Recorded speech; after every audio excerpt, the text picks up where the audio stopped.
I'm Martha Higdon, National Educator with Handi Quilter. Today I'm going to show you the Handi Felting Foot Kit. I'm going to show you how to install it on the long arm, the stand up, and I'm also going to show you how to do a felting project. So inside the kit is everything you need to get started. Underneath the foam piece is the instruction book. So we're going to open up the instruction books and we're going to follow right along. First thing it says is turn off the machine, the power, and unplug the machine. I've already done that. Then it says remove the needle from the machine. So I'm going to unscrew the side clamp and I'm going to take the needle out. Number 2, it says number 3, remove the needle clamp screw. So that's the screw. Normally we would not take it all the way out, but in this case we do have to take it all out. I'll put it off to the side. Then it says remove the hopping foot. So I have my glide foot 2 on. I'm going to remove it and going to put it off to the side. Then it says we're going to remove the needle plate. So you're going to flathead screwdriver and you're going to unscrew the needle plate with the 2 screws. Should get into a good habit of taking those off at least once a month to clean, depending on how much you quilt. 2 screws. You're going to need those 2 screws for the new needle plate. But when you take it off, make sure you're just clean. Place it off to the side. Then it says we're going to place the new needle plate, which is located in here.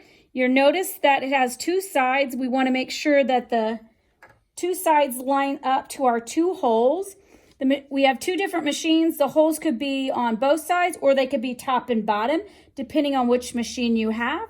Mine are both to the sides. So I'm going to line up my sides and I'm going to put the screws back in.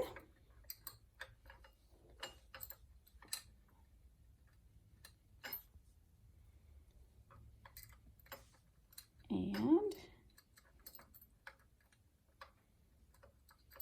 maybe we're going to get those back in there. Okay. Get it started with your fingers and we'll tighten it down with the screwdriver.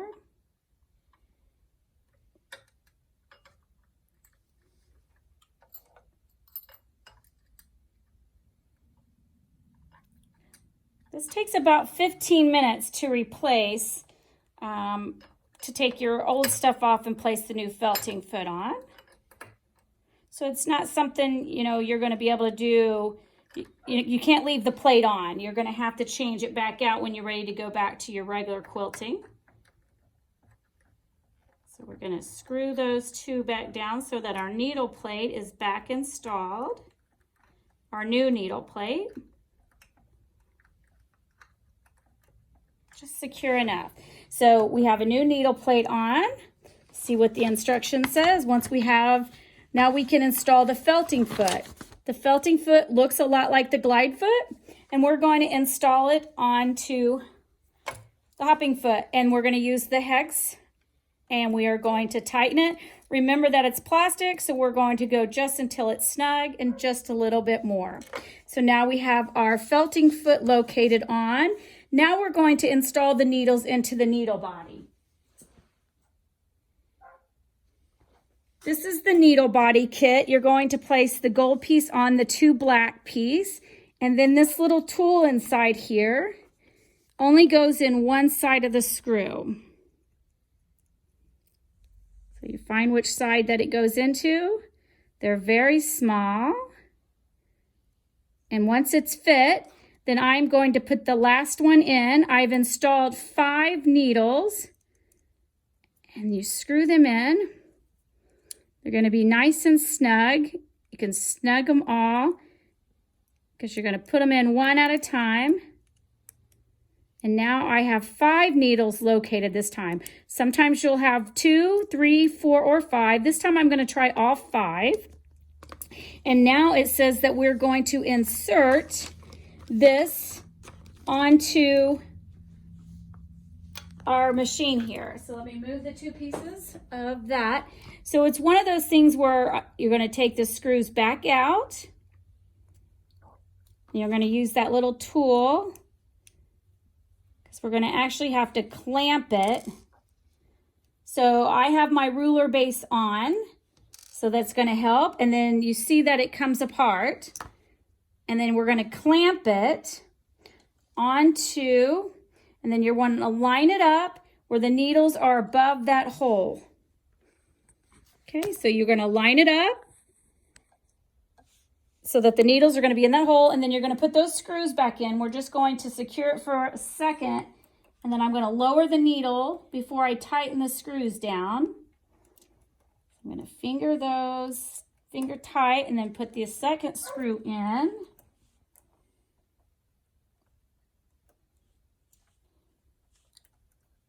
And we will just secure it till it's just enough. And then we've got to check the needle placement before we tighten them. So just to close it.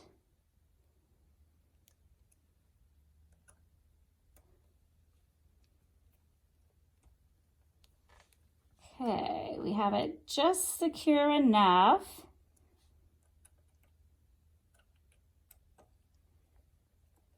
Then we want to see the placement of our needles. We're still wanting the needles to be around the center. So I have it kind of snug here. So I'm gonna go ahead and snug it down just a little bit. And then since my Forte, the wheel is in the back of the machine, I'm going to have to go to the back of the machine and I'm going to slowly lower the needle. And I'll have to come back to the front to make sure that I am not going to hit my needle plate. And I'll go a little bit further down. And it looks like I'm good. I've cleared. So in this case, I'm going to go ahead and secure those two screws off to the side. But you must check that before you get started. It's right in the handout. It says, ensure the shank is inserted fully and that the set screws tighten onto the flat of the shank. And then it says here in bold letters, do not run the machine until you have made this check. Turn the hand wheel by hand in direction to make sure the needles clear the needle plate. Make sure this is done correctly. Okay, so once that's done, then I can put my needles back in the up position.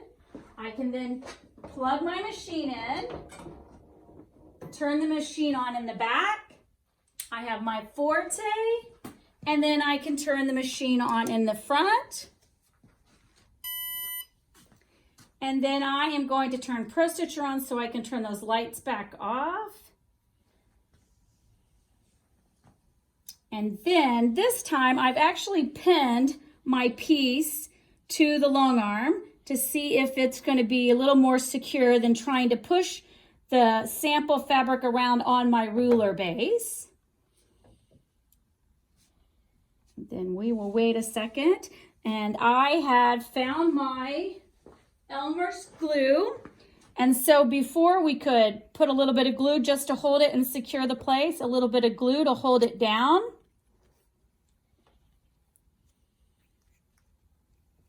And this has already been a little bit of felted, but we're going to felt it a little bit more, and then we're going to put the red heart over it. And get that going.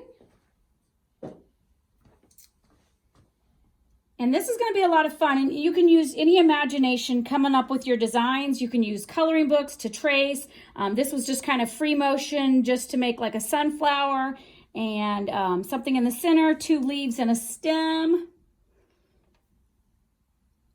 All right, so my lights are back off and I want to be in free motion.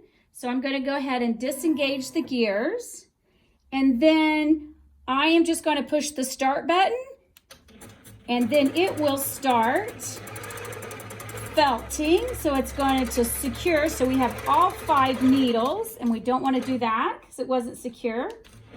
So we'll hold that down a little bit better. And what we're doing is we're felting, securing that on. So I'm going around the edges using all 5. This seems to be a little bit easier when it's pinned to the leaders than when I was trying to move it around with my fingers. I definitely want to keep my fingers out of the way. And basically I'm just going to secure it as best as I can. And we'll go to the center. And it's a pretty thick center.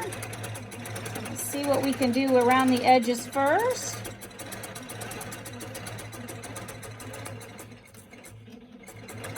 Probably a little bit more Elmer's glue would have secured that, but we'll get started. And basically, I forgot to tell you that we're going to remove the bobbin from the bobbin case. And I've removed the thread. So there's no bobbin thread and no top thread. So all we're doing is felting. I'll push play again and felt. I'll come down. I'll make sure my stem is felted.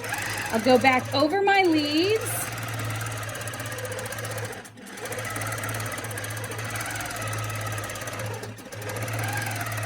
And you could just keep felting around and around and around. I'm going to hit stop. And I can move wherever I want because I don't have to worry about my threads. If my needles are too far down, I can use my hand wheel to push the needles back up. Now we're going to apply the heart. Again, I'm going to take my Elmer's glue. I'm going to apply some of the glue. And then I'm going to place the red heart on top. Now, if I wanted real placement, I could have marked off. Looks like my leaf might be a little low on that side. So bringing it down. Again, we're just trying to figure out what we can do with this new felting foot. So then I hit play again. And around the heart I go. And right now I just want to get it secure, so I'm kind of staying away from the edges and going back this direction. I'm just going to get it where it's secure enough to mark it in place.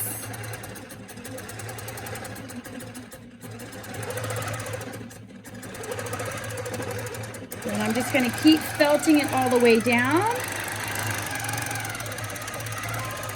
And then I'll have a nice piece that I can do something with later on.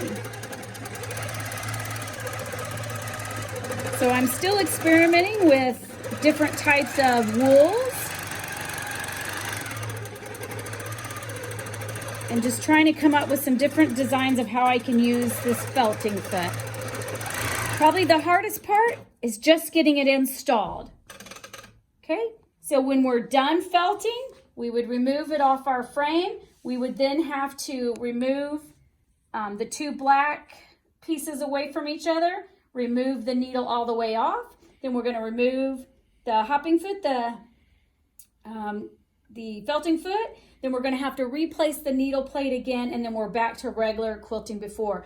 But I'll probably just keep felting and felting until this is nice and secure and have a sample. So I find this exciting. I have asked other people that have bought the felting foot to please send me designs or send me what they've been working on to give me some ideas and inspiration, and that I would do the same for you. So I hope you enjoy your felting foot as much as I am, and look for more of my videos on YouTube, Martha Higdon. Please like and subscribe to me. Happy quilting!